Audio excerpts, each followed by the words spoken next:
بسم اللہ الرحمن الرحیم۔ السلام علیکم ورحمۃ اللہ وبرکاتہ۔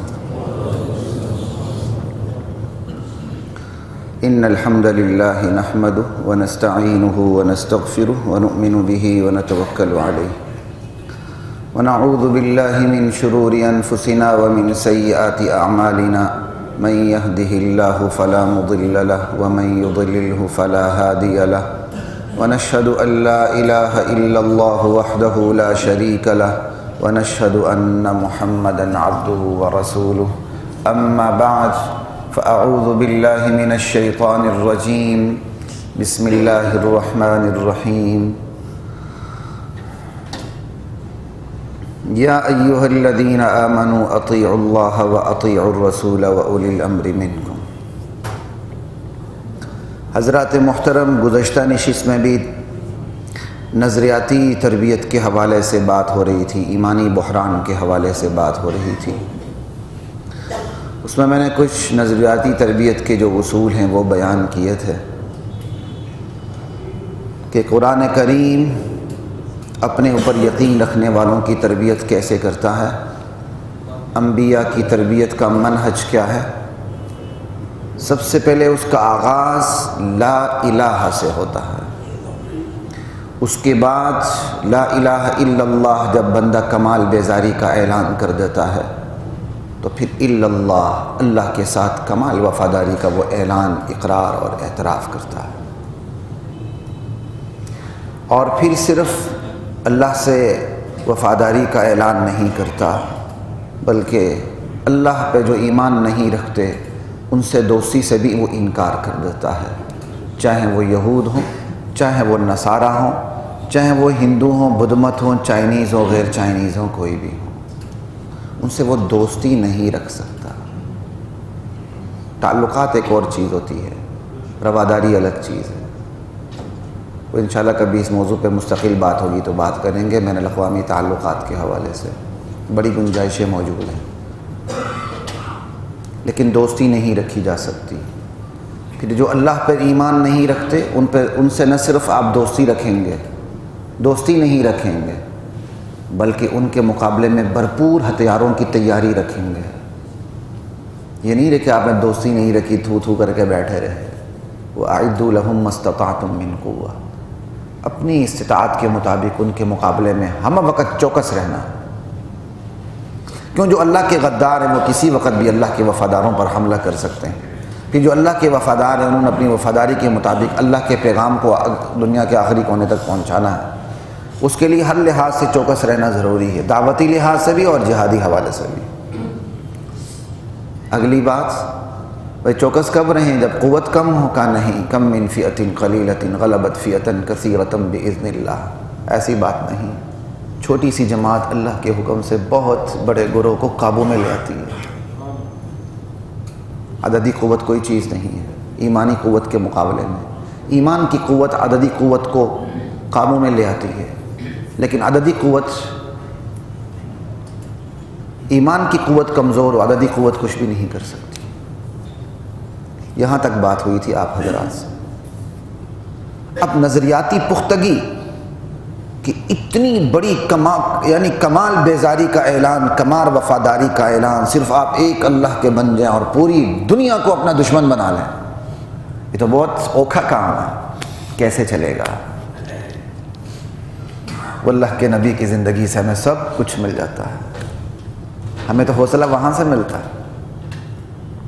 صحیح مسلم کی حدیث ہے، پوچھنے والے نے پوچھا ما انت، آپ کیا ہیں؟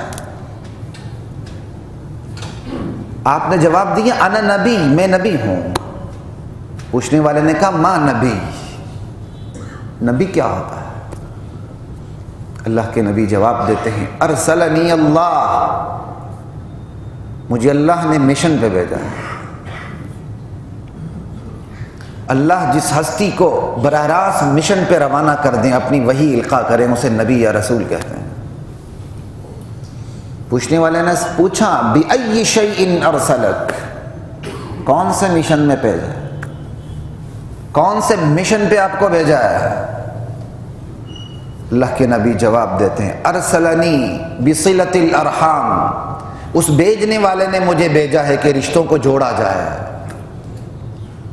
اگلی بات سنیں، وکسر الاوثان، اس بھیجنے والے نے مجھے بھیجا ہے کہ بتوں کو توڑا جائے۔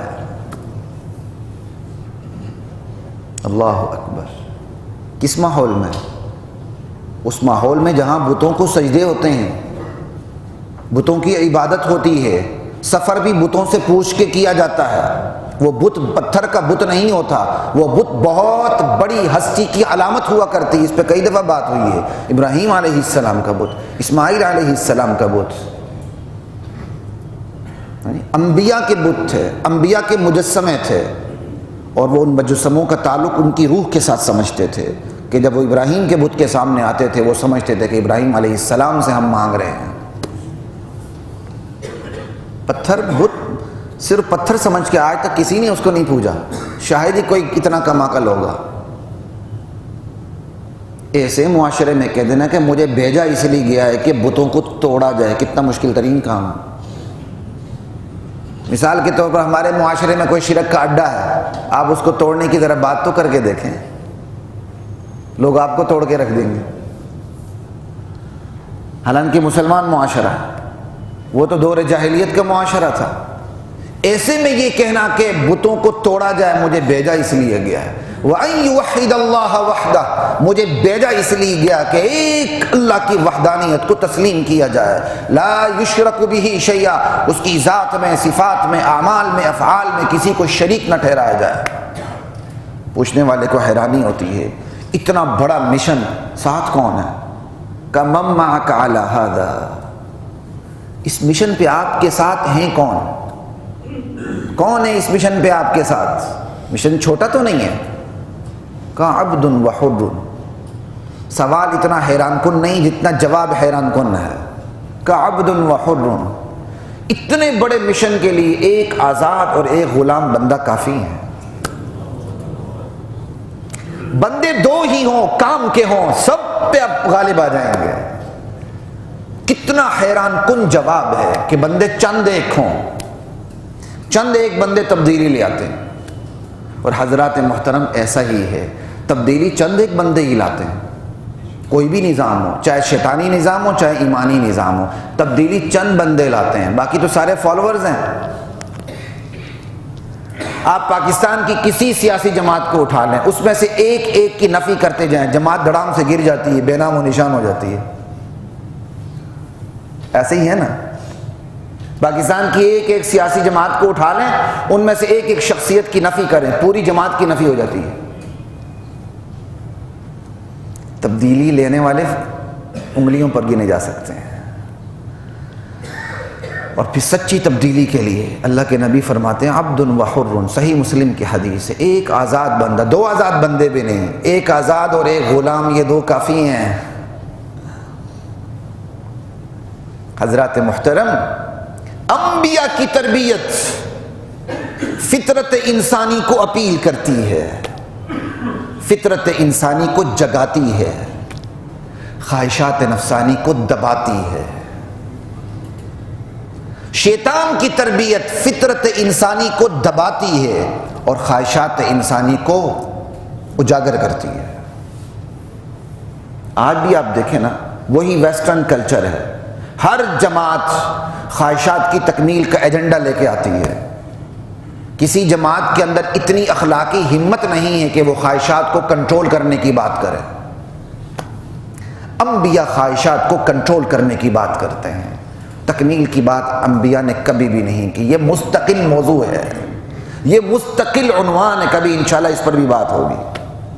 انبیاء نے کبھی بھی خواہشات کی تکمیل کا نعرہ نہیں دیا۔ انبیاء نے جب بھی بات کی ہے خواہشات کو کنٹرول کرنے کی بات کی ہے، اور سب سے پہلے اس پر عمل کر کے دکھایا، پیٹ پر دو دو تین تین پتھر باندھے ہیں۔ ایک مستقل الگ عنوان ہے، لیکن میں بھی اس پہ بات نہیں کرنا چاہ رہا، صرف اشارہ کافی ہے۔ فطرت انسانی کا، خواہشات نفسانی پر فطرت انسانی کا غلبہ انسان کو اشرف المخلوقات بنا دیتا ہے، باوجود کہ اس کے اندر حیوانی صفات نہیں ہیں۔ یہ جو جنسی صفات ہیں یہ حیوانی صفات ہیں، بہیمی صفات ہیں، باوجود ان خصوصیات کے چونکہ خواہشات نفسانی پر کنٹرول ہوتا ہے، فطرت انسانی کا غلبہ ہوتا ہے، وہ اشرف المخلوقات بن جاتا ہے۔ اور اس کے برعکس فطرت انسانی پر خواہشات نفسانی کا غلبہ انسان کو جانور سے بھی گرا پڑا کر دیتا ہے، باوجود کہ وہ انسان ہے، وہ صرف انسان ہے لیکن وہ انسان نما بندر اور جانور ہے، کیونکہ اس پر خواہشات نفسانی کا غلبہ ہے۔ اور یہیں سے امت کے اندر تفریق کا آغاز ہوتا ہے، یہیں سے امت کے اندر اختلاف کا آغاز ہوتا ہے۔ جد امجد تو ہمارے آدم علیہ السلام تھے، فطرت انسانی کا غلبہ تھا، خواہشات نفسانی پر کنٹرول تھا۔ تبدیلی کب آئی؟ تبدیلی دنیا میں اس وقت آئی جب نئی دنیا بنی۔ وہ نئی دنیا کیا تھی؟ خواہشات، فطرت انسانی پر خواہشات انسانی کا کنٹرول، یہاں سے آغاز ہوا امت میں اختلاف کا۔ اور آج کی اس نشست کا بنیادی عنوان موضوع یہی ہے، اختلاف امت اور صراط مستقیم۔ اور آج کی اس نشست کے اس عنوان کی وجہ جو بنی وہ دل دکھتا ہے، وہ اہل اسلام کی عالمی صورتحال ہے۔ اہل اسلام بلکہ اہل سنت والجماعت کی عالمی صورتحال ہے۔ سمجھ آئی بات کی؟ آج کے اس عنوان کے انتخاب کی وجہ یہ بنی۔ اس وقت جو صورتحال ہے، آپ دیکھیں اہل سنت کسی ایک موقف پر نہیں ہے، 10 آوازیں ہیں ان کی، 20 ان کے موقف ہیں، ہر بندہ خود ایک فلاسفر ہے۔ اور دوسری طرف اہل سنت کے علاوہ جو طبقے ہیں ان کی ایک ہی آواز ہے، چاہے وہ پاکستان میں رہتے ہوں، ایران میں رہتے ہوں، شام میں رہتے ہوں، عراق میں رہتے ہوں، لبنان میں رہتے ہوں یا یمن میں رہتے ہوں، ان کی آواز میں اختلاف نہیں ہے، کمال درجے کی یکسانیت اور اتفاق ہے۔ اور ادھر اہل سنت ہے، کمال درجے کا افتراق اور اختلاف ہے۔ کوئی اس کو معاشی لڑائی بتا رہا ہے، کوئی اس کو سیاسی لڑائی بتا رہا ہے، کوئی اس کو وطنی لڑائی بتا رہا ہے۔ حضرات محترم، مسلسل نشستوں پہ میں عرض کرتا آ رہا ہوں، اصل لڑائی نظریات کی ہوتی ہے۔ نظریات کے پیچھے معاشی، سیاسی، وطنی اور جتنے بھی مفادات ہوتے ہیں وہ بات کے ہوتے ہیں، اصل بات نظریات کی ہے۔ دنیا میں جنگ ہی اصل نظریات کی ہوتی ہے۔ دنیا میں تیل کی لڑائی نہیں ہے، پیٹرول کی لڑائی نہیں ہے، معدنی ذخائر کی لڑائی نہیں ہے، در اصل نظریات کی لڑائی ہے پرائمری لیول پہ، اس کے بعد سیکنڈری لیول پہ ساری چیزیں آ جاتی ہیں۔ کتنی دکھ کی بات ہے، اہل سنت کا کوئی موقف نہیں ہے، لڑکھڑا رہے ہیں وہ، کوئی ان کی آواز نہیں ہے۔ وہ کیا ہے؟ نہ پائے ماندن نہ جائے رفتن نہ پائے ماندن۔ پیچھے ہٹتے ہیں تو پیچھے والوں کا ڈر لگتا ہے، آگے جاتے ہیں تو آگے جاتے ہیں، پیچھے والوں کا ڈر ہے، پیچھے والے جاتے ہیں تو آگے، کہیں ان کا کوئی نہیں ہے، کوئی ان کا سرا نہیں ہے۔ سرا اس لیے نہیں ہے کہ نظریات کا سرا نہیں ہے۔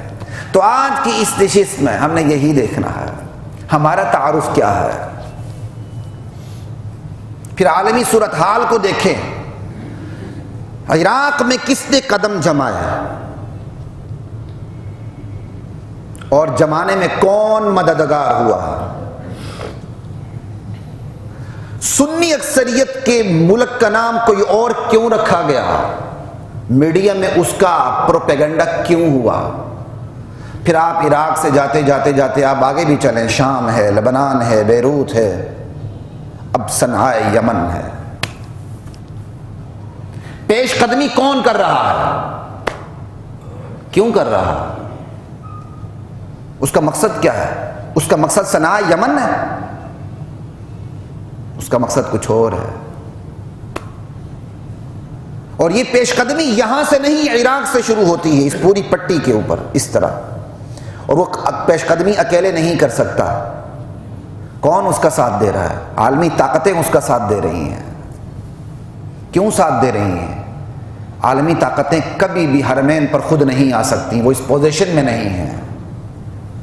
لامالا عالمی طاقتیں اسی گروہ کو آگے کریں گے جس گروہ کے ذریعے وہ اپنے ایجنڈے کی تکمیل کریں، وہ اس کو آگے رکھیں گے، خود پیچھے ہوں گے۔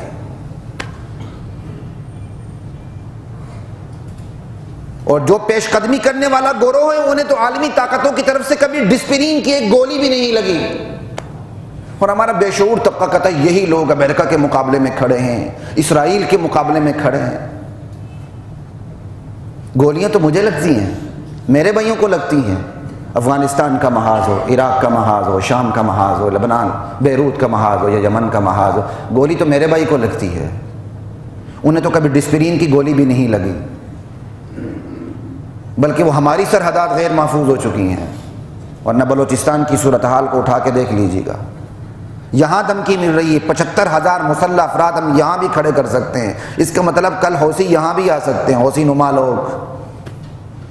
یہ ہے عالمی صورتحال جس کا ہمارے اہل سنت والجماعت کو کوئی ادراک نام کی چیز ہی نہیں ہے۔ میرا مقصد یہاں پولیٹیکل تھاٹ پہ بات کرنا نہیں ہے، میرا مقصد اپنا تعارف کروانا ہے کہ میں اور آپ کون ہیں، کیا ہیں، اور ہماری ذمہ داریاں کیا ہیں۔ بحیثیت اہل سنت والجماعت ہمارا تعارف کیا ہے؟ امت میں اختلاف ہے تو اس کے طبقات کیا ہیں، اس کی کلاسیفیکیشن اور درجہ بندی کیا ہے، وہ کون سا اختلاف ہے جو قابل قبول ہے، وہ کون سا اختلاف ہے جو ناقابل قبول ہے امت کے اندر۔ یہ ہے اس نشست کا عنوان۔ اس لیے کچھ تھوڑی سی ٹیکنیکل باتیں بھی ہوں گی، عوامی باتیں بھی درمیان میں آئیں گی، بعض اگر فنی باتیں کسی کو سمجھ نہیں آئے تو میں ان سے معذرت۔ مجھے فخر ہے کہ میرے آڈینس میں پڑھے لکھے لوگ ہوتے ہیں، اس لیے میری بھی کوشش ہوتی ہے کہ میں اصولی حوالے سے آپ کے سامنے بات کروں، سمت دے دوں، اٹھا کے آپ کو وہاں جا کے کھڑا نہ کر دوں۔ آپ خود سوچیں، آپ کو ایک سمت مل رہی ہے کہ یا کیا ہے، کیا ہونا چاہیے۔ لا الہ الا اللہ۔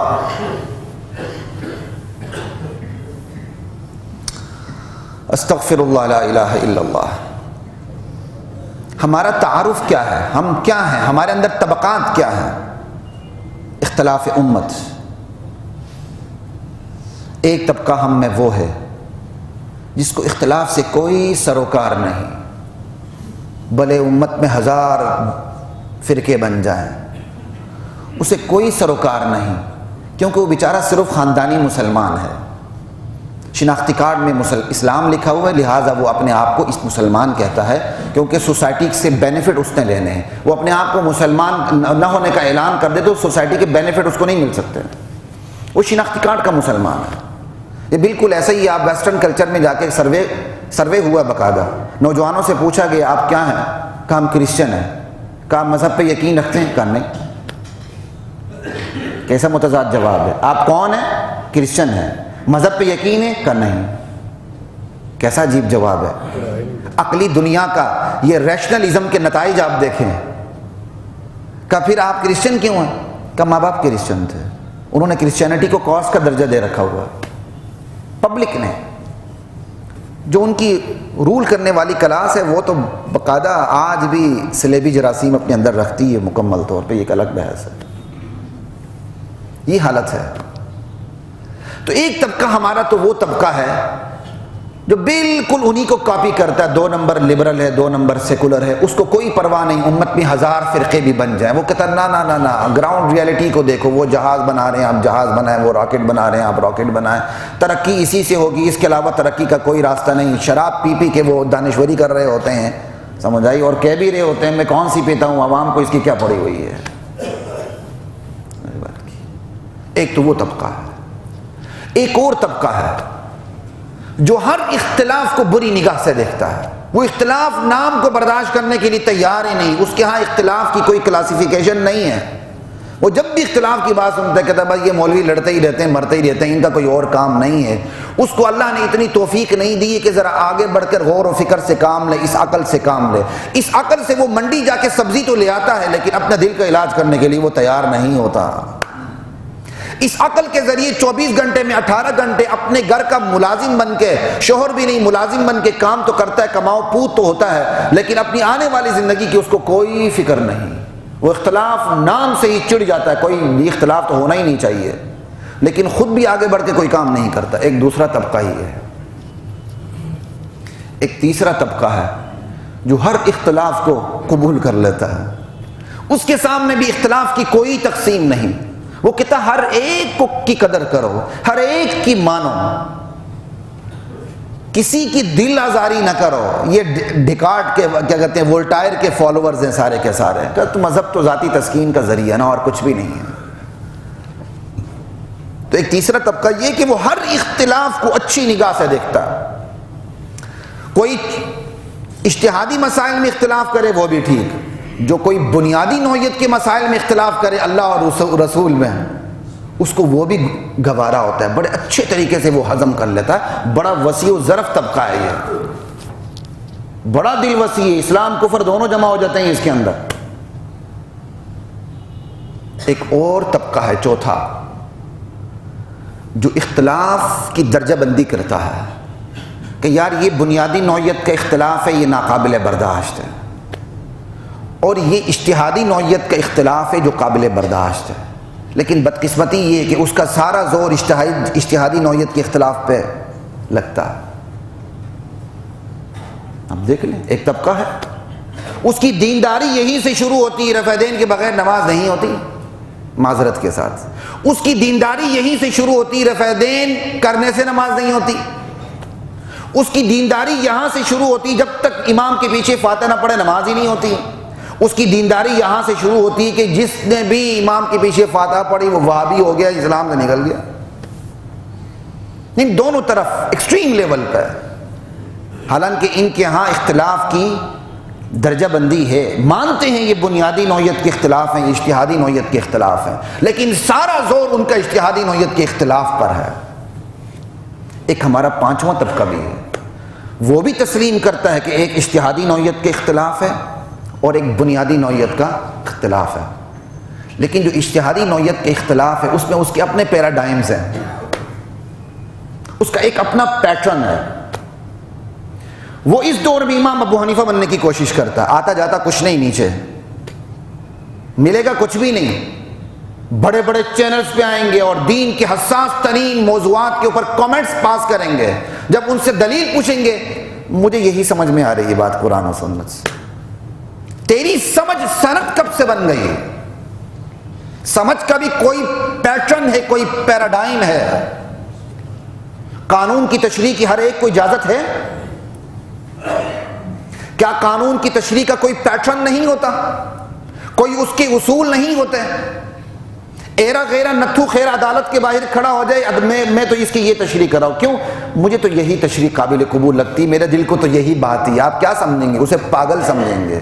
جو جتنا بڑا قانون دان ہوگا اس کو یہ بات اتنی ہی ہٹ کرے گی اور وہ اس بندے کو اتنا ہی پاگل سمجھے گا۔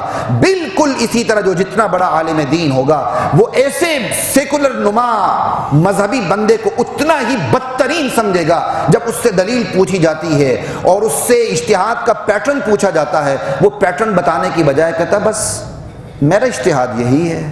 تیرے اجتہاد کا پیٹرن کیا ہے؟ یہ ایک الگ ایشو ہے۔ ہر چیز کا بنیادی حل قرآن و سنت ہے، لیکن یہ بھی ایک الگ ایشو ہے، قرآن و سنت سے آپ نے اجتہادی مسائل کو لینے کا طریقہ کار کیا ہے، اس کا پیٹرن کیا ہے، اس کا پیراڈائم کیا ہے۔ وہ امت کو اس غلط فہمی میں ڈالتے ہیں آخری حل قرآن و سنت ہے۔ واقعی کوئی اس میں اختلاف نہیں، آخری حل قرآن و سنت ہے، لیکن قرآن و سنت سے لینے کا طریقہ آپ نے کب سے ایجاد کیا ہے؟ وہ پیمانہ کون سا ہے جو آپ استعمال کر رہے ہیں؟ ایک اور طبقہ ہے، وہ اختلاف کی بھی درجہ بندی کرتا ہے۔ وہ کہتا ہے یہ بنیادی نوعیت کے اختلاف ہے، یہ اجتہادی نوعیت کا اختلاف ہے۔ پھر بنیادی نوعیت کے اختلاف میں وہ سمجھوتا کرتا ہی نہیں، بھلے پوری دنیا اس کے اوپر آ جائے، اور اجتہادی نوعیت کے اختلاف میں وہ جھگڑتا ہی نہیں، بھلے اپنے اس کے مخالف ہو جائیں۔ یہی امت کا قابل قدر طبقہ ہے۔ اس طبقے سے مراد حنفی، شافی، مالکی، ظاہری نہیں ہے، اس طبقے سے مراد ایک ذہنیت ہے۔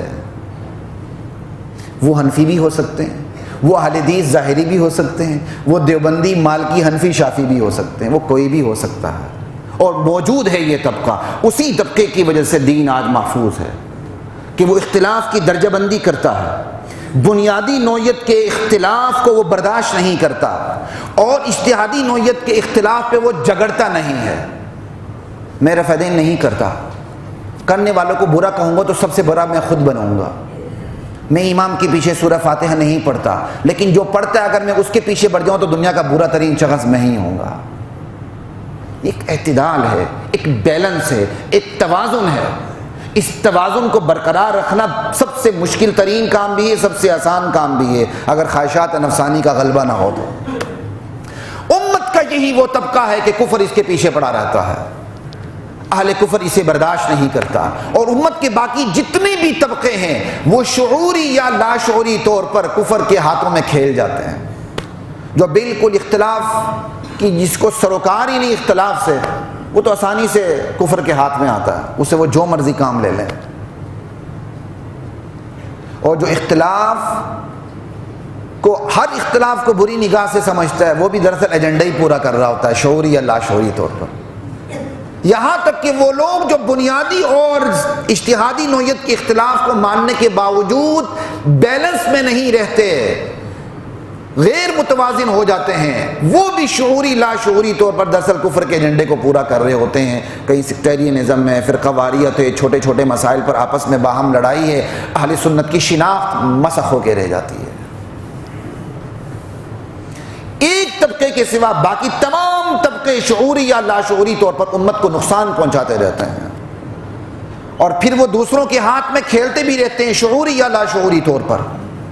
شعوری لاشعوری کے قید لگا رہا ہوں اس لیے میں، آپ اس پر وہ نگاہ رکھیے. تو اہل کفر کے بھی 2-3 طبقے ہیں، اس کو بھی سمجھیے، پھر آگے چلتے ہیں. اہل کفر میں ایک طبقہ ہے جو کھلم کھلا کافر ہے، وہ جو کہتا ہے میں آپ کے نبی کو نہیں مانتا، میں قرآن کو نہیں مانتا. ٹھیک ہے، نہ مانے، وہ ہمارے لیے نقصان دہ نہیں ہے. وہ وقت کا ابو جہل ہے، ابو لہب ہے، جو بھی ہے، وہ ہمیں ہمارا دشمن ہمیں صاف نظر آتا ہے. لیکن ایک کافر وہ ہے جو منافق ہے، عبداللہ بن ابی کی پیداوار ہے. اس نے دل میں کفر رکھا ہوا ہے، اوپر اسلام ہے. اور آج کے دور میں بھی وہ اتنا مضر نہیں ہے جتنا مضر نفاق کی ایک اور قسم آ گئی ہے، جو زندقہ اور ارتداد ہے. یہ سب سے خطرناک قسم ہے جس کا پالا آج عالم اسلام کو پڑا ہے. زبان پر بھی کفر ہے، دل میں بھی کفر ہے، قرآن کا بھی انکار ہے، احادیث رسول کا بھی انکار ہے، اور جو ہمارے اسلام کے بیسک پلرز ہیں ان کا بھی انکار ہے، اور نعرہ ہے اسلام کا، ایمان کا. اس نے اسلام کا یہودی ایڈیشن پیش کیا ہوا ہے، وہ اپنے یہودی ایڈیشن کو اسلام کہہ رہا ہے. یہ جو عالم اسلام کو جو اس فتنے سے پالا پڑا ہے، اس سے ہولناک ترین فتنے سے پالا کبھی بھی عالم اسلام کو نہیں پڑا تھا. کیوں؟ ایک ہے منافق، اندر کفر ہے، باہر اسلام ہے. باہر اسلام کا مطلب یہی، وہ کہتا ہے جو آپ کچھ کر رہے ہیں میں مانتا ہوں اسے، یہ پھر بھی قابل برداشت ہے. لیکن ایک ہے نفاق کی قسم، زندقہ اور ارتداد. بندہ اسلام پہ بھی نہ رہے، ایسے نظریات رکھے جس سے ختم نبوت پر آنچ آتی ہو.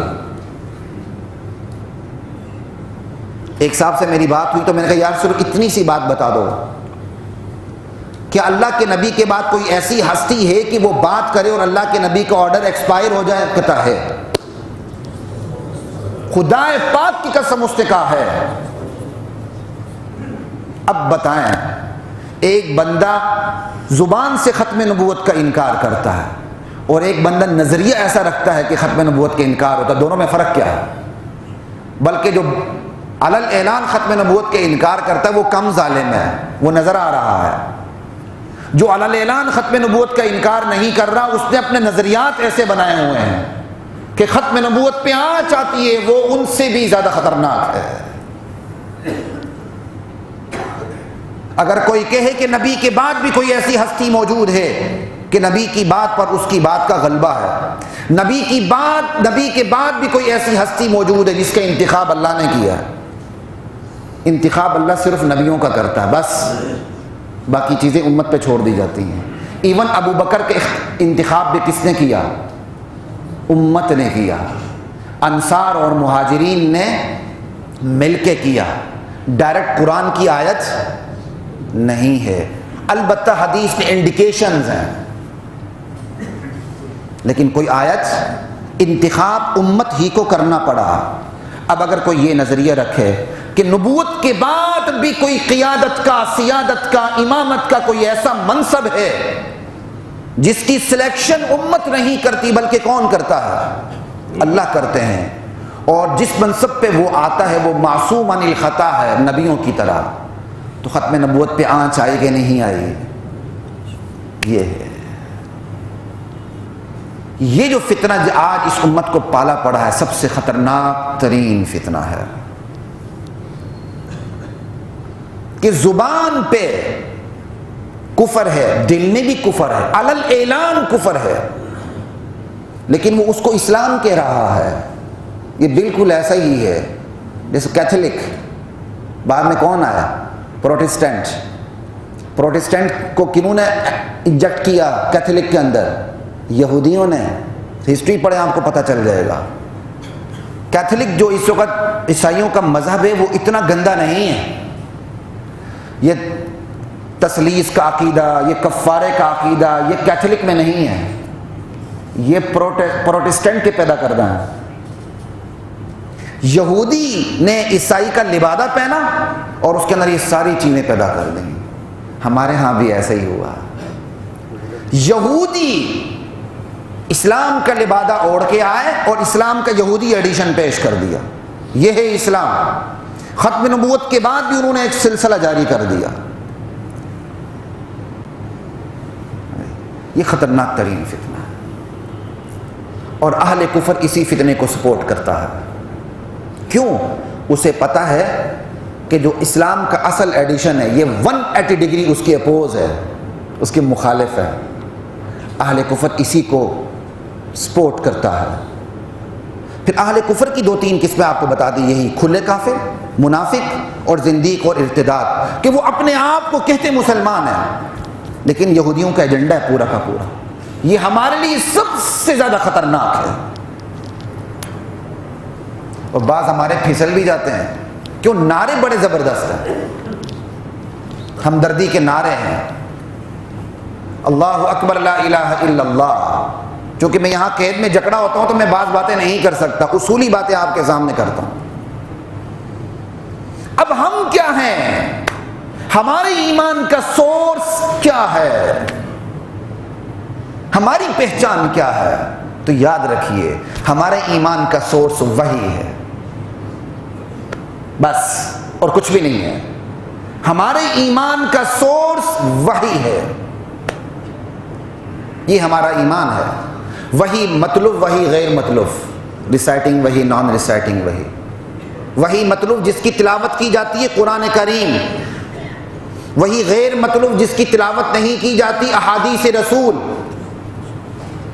یہ ہمارا سورس ہے، ہمیں علم یہاں سے ملا ہے، اور دور نبوت میں ایک ہی سورس تھا ایمان کا، وہ وحی۔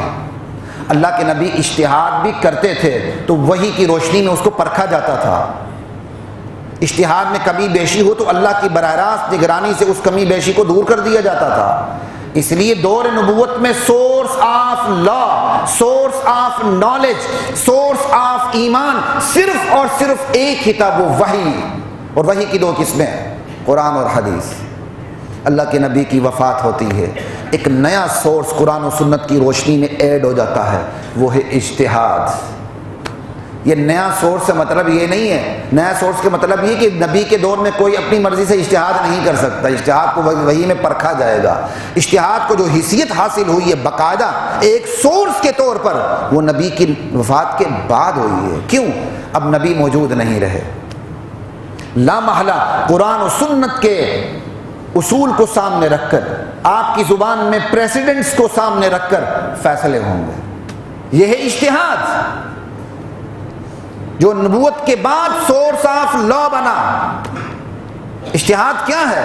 اجتہاد بیانی ہے، آپ جو ٹیکسٹ کو انٹرپریٹ کرتے ہیں یہ بھی ایک اجتہاد کی قسم ہے، جس طرح آپ قانون کی تعبیر و تشریح کرتے ہیں یہ بھی اجتہاد ہے۔ اجتہاد عقلی، جو آپ پریسیڈنٹ کو سامنے رکھ کر، اولڈ کیس کو سامنے رکھ کر نیو کیس کا فیصلہ کر رہے ہوتے ہیں، یہ اجتہاد عقلی ہے۔ پھر اجتہاد کی اس میں مختلف اقسام ہیں، قیاس ہے، استحسان ہے، استصلاح ہے، مسائل مرسلہ ہے، ایکسٹینڈڈ انالوجی ہے، انالوجی ہے. یہ کچھ عربی کے نام اردو کے نام میں نے مکس کر کے آپ کے سامنے رکھ دیے. اور ہمارے جورسپروڈنس کی کتابوں میں کیا ہوتا ہے، قیاس استحسان پہلے پڑھایا جاتا ہے، اجتہاد کو بعد میں لایا جاتا ہے. لکھنے والے کو بھی پتہ نہیں قیاس استحسان اجتہاد ایک ہی قسم ہے. یہ ہمارا سورس آف نالج ہے. خدا کی قسم جورسپروڈنس کی کتابیں پڑھ کے افسوس ہوتا ہے. قیاس استحسان کو وہ پہلے لا رہے ہوتے ہیں، اجتہاد کو وہ بعد میں اجتہاد کو ڈیفائن کر رہے ہوتے ہیں. بھائی قیاس استحسان اجتہاد ہی کی قسمیں ہیں. اب پھر اس اجتہاد میں اختلاف ناگزیر ہے، وہی میں اختلاف کی کوئی گنجائش نہیں. آرڈر از آرڈر بس، ورنہ کنٹینٹ لگے گی. وحی میں کوئی گنجائش نہیں. جب وحی کا چیپٹر کلوز ہوا، اجتہاد امت کے مجتہدین کے ہاتھ میں آیا، تو مجتہدین جو انٹرپریٹ کرتے ہیں قرآن و سنت کے اصول کو سامنے رکھ کے، تو قانون کی اپلیکیشن میں اختلاف تو آپ کے ہاں بھی ہے. اسی لیے فیصلے تبدیل ہو جاتے ہیں. مختلف النوع فیصلے موجود بھی رہتے ہیں، بحال بھی رہتے ہیں. یہاں بھی اسی کو سمجھ رہے ہیں. بات کی اجتہاد کی جو تطبیق ہے اس میں اختلاف ناگزیر ہے، لیکن اس اختلاف کی کوئی حدیں بھی تو ہوں گی نا بھائی.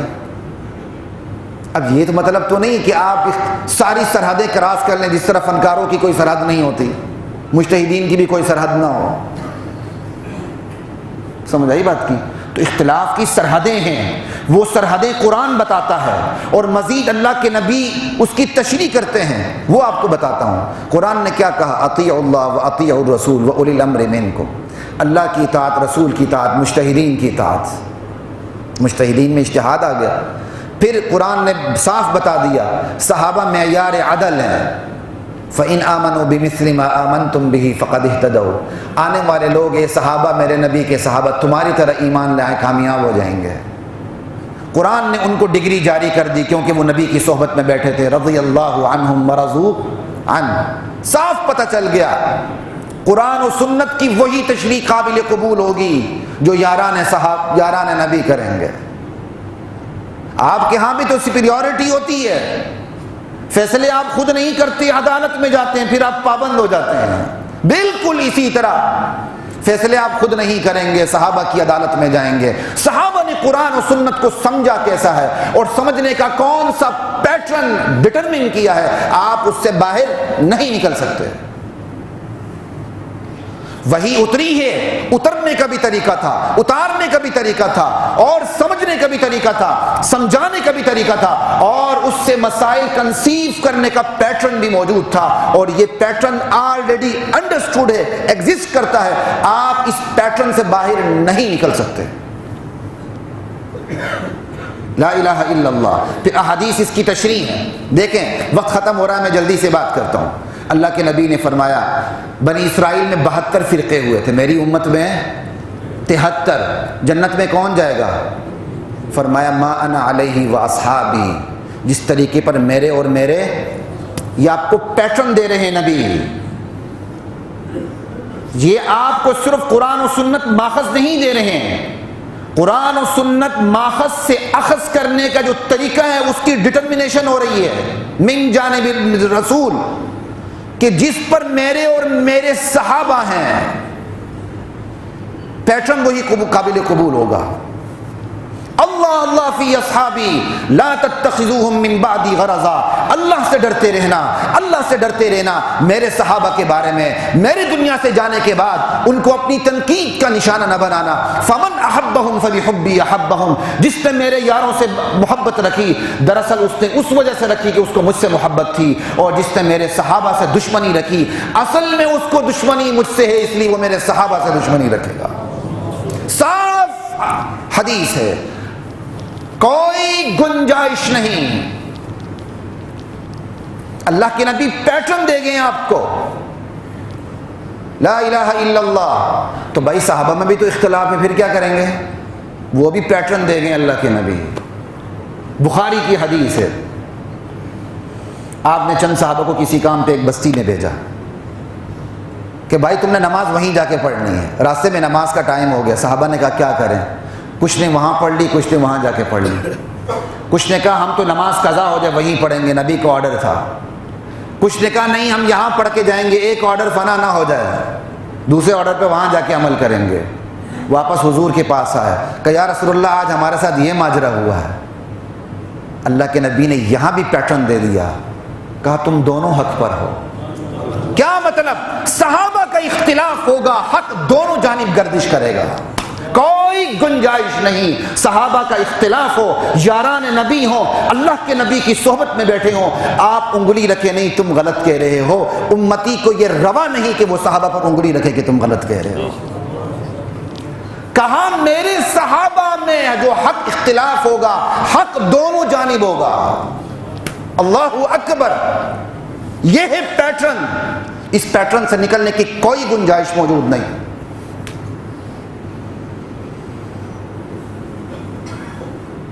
لا الہ الا اللہ۔ افسوس اہل سنت والجماعت، امت مسلمہ اس پیٹرن کو بھول چکی ہے، اسے اپنا پتہ ہی نہیں ہے کہ وہ کیا ہے۔ اب آتے ہیں اہل سنت والجماعت کے عقائد کی طرف، 5 منٹ دیتے ہیں، میں بات کو ختم کرنے کی کوشش کرتا ہوں۔ سب سے پہلا عقیدہ، نبی آخری نبی ہیں، ان کے بعد کوئی نبی نہیں۔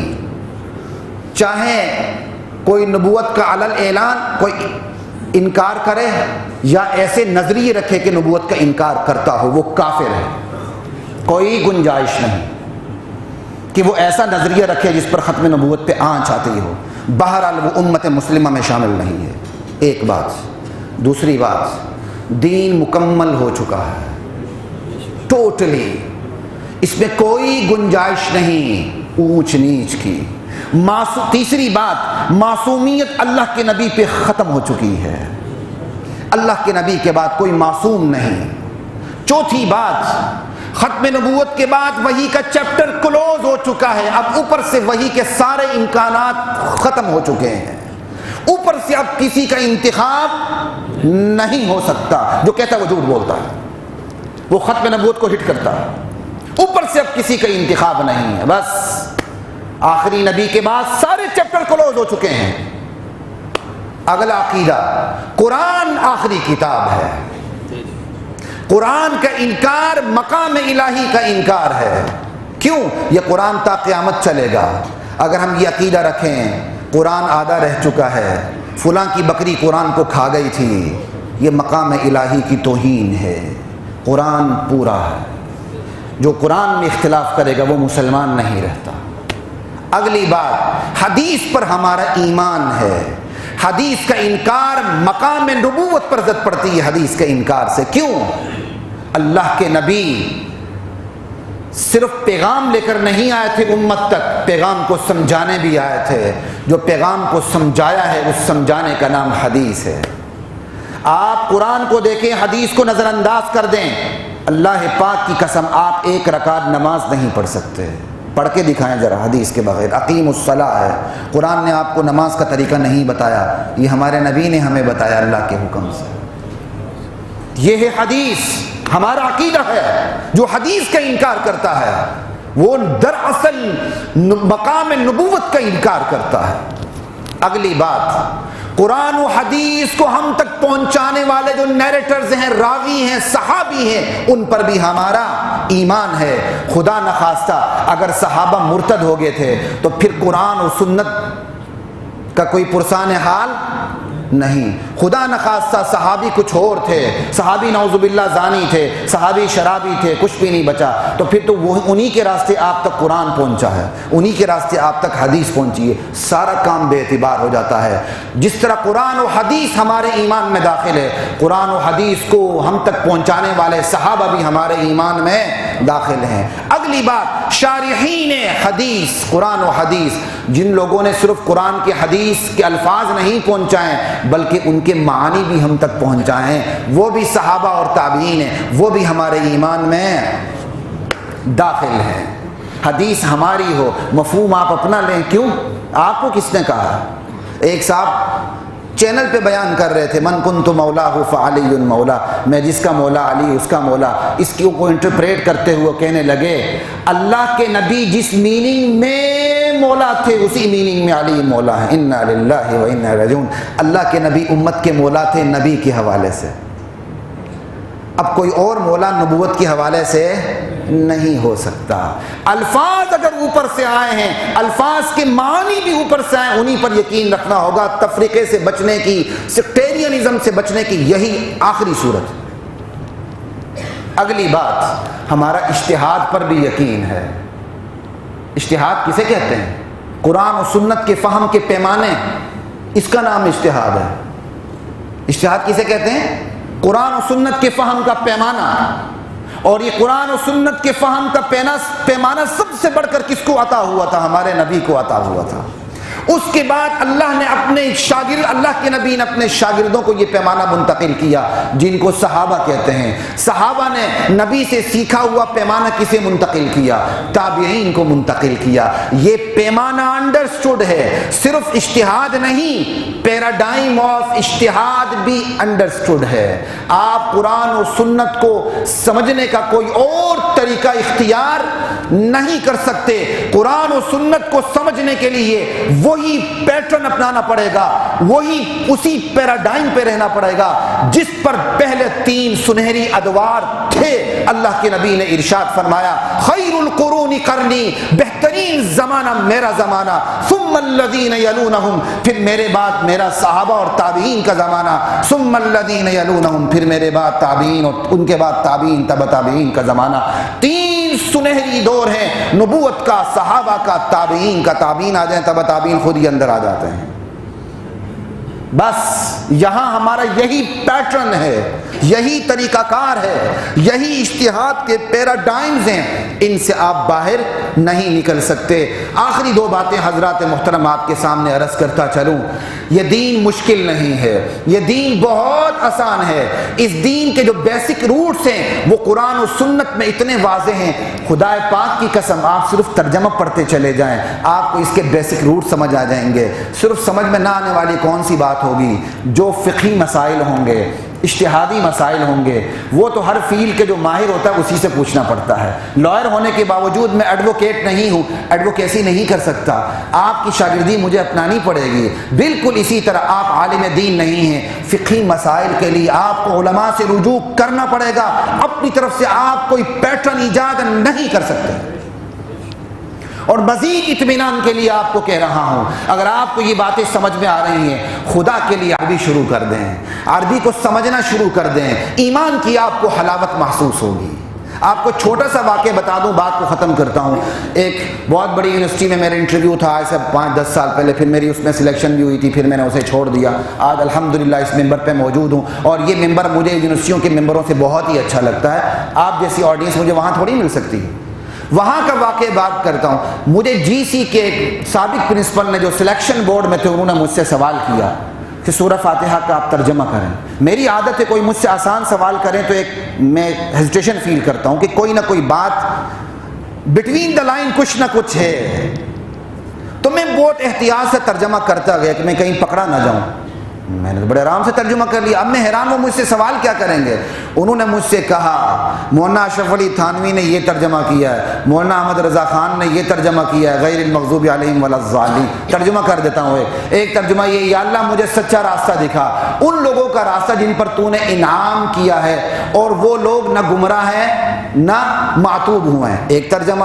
دوسرا ترجمہ، یا اللہ مجھے سچا راستہ دکھا، ان لوگوں کا راستہ جن پر تو نے انعام کیا ہے، اور ان لوگوں کا راستہ نہ دکھا جو مغضوب اور ضالین ہے. کہنے کہ 2 مختلف ترجمے، دونوں میں سے کون سا ٹھیک ہے؟ میں نے کہا دونوں ٹھیک ہیں. وہ کہتے وہ کیسے دونوں ٹھیک ہیں؟ میں نے ان کو گرامیٹیکلی بتایا کہ بھائی اس طرح ہو تو یہ ترجمہ ہوتا ہے، اور اس طرح ہو تو یہ ترجمہ ہوتا ہے. اب افسوس آپ کو پتہ نہیں، ورنہ میں آپ کو کچھ بتانے کی کوشش کرتا. بہرحال میں نے ان کو یہ بتایا تو ایسے سوچ میں کرنے لگے پھر ہم کیا کریں، ہم لوگ کیا کریں پھر؟ آپ تو عالم ہیں، آپ بتا رہے ہیں. میں نے کہا سر آپ کے پاس 2 ہی راستے ہیں. کہتے بتائیں. میں کہا ایک راستہ تو یہ آپ خاموشی سے مان لیں، آپ کے پاس ایک راستہ یہ. ہنس پڑے. کہتے دوسرا راستہ بتائیں. میں کہا دوسرا راستہ یہ عربیت میں کمال حاصل کریں. 2 ہی راستے ہیں آپ کے پاس، یا خاموشی سے مان لیں یا عربیت میں کمال حاصل کریں. باقی دونوں ترجمے میں کوئی فرق نہیں ہے. مقصد ایک ہی ہے، وقت ختم ہو چکا ورنہ میں اس پہ بات کرتا۔ حضرات محترم، یہ ہے اہل سنت والجماعت کے بنیادی عقائد و نظریات، ان میں پختگی حاصل کریں اور پوری دنیا کے اوپر رول کریں، اور ان پہ پختگی نہیں ہوگی لوگ آپ کو چارہ بنا کے کھا جائیں گے، ڈکار بھی نہیں لیں گے۔ وآخر دعوانا الحمدللہ رب العالمین۔